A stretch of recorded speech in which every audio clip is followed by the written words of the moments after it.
Update po tayo sa sitwasyon sa Cabanatuan, Nueva Ecija, kasunod ng Bagyong Uwan. May ulat on the spot si Mariz Umali. Mariz?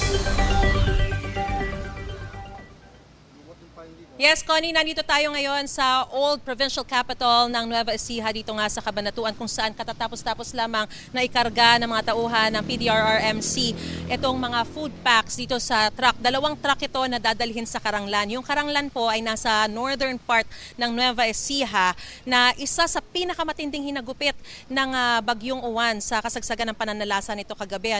At aabot daw sa 2,000 na mga pamilya, individuals, 2,000 individuals ang kinailangang lumikas sa munisipyo. Nandun na sila nagsistay ngayon dahil yung mga tahanan nila, karamihan ay inabot daw talaga ng tubig at yung iba nabagsakan ng puno.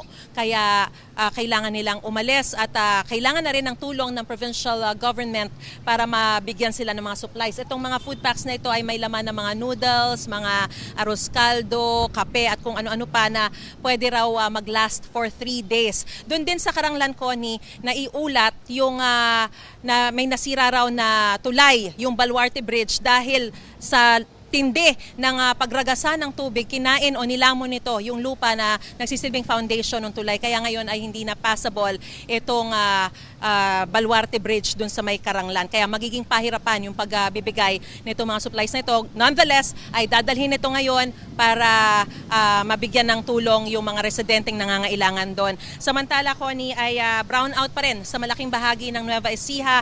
Sa ngayon ay aabot sa mahigit 3,000 na pamilya o mahigit 12,000 individual ang in-evacuate na sa iba't ibang evacuation centers. Aabot sa 193 evacuation centers sa buong lalawigan ng Nueva Ecija at nasa 193 rin yung mga barangay na apektado dito. So yan muna ang latest na sitwasyon mula pa rin dito sa Nueva Ecija. Balik sa iyo, Connie. Maraming salamat at ingat kayo dyan, Mariz Umali.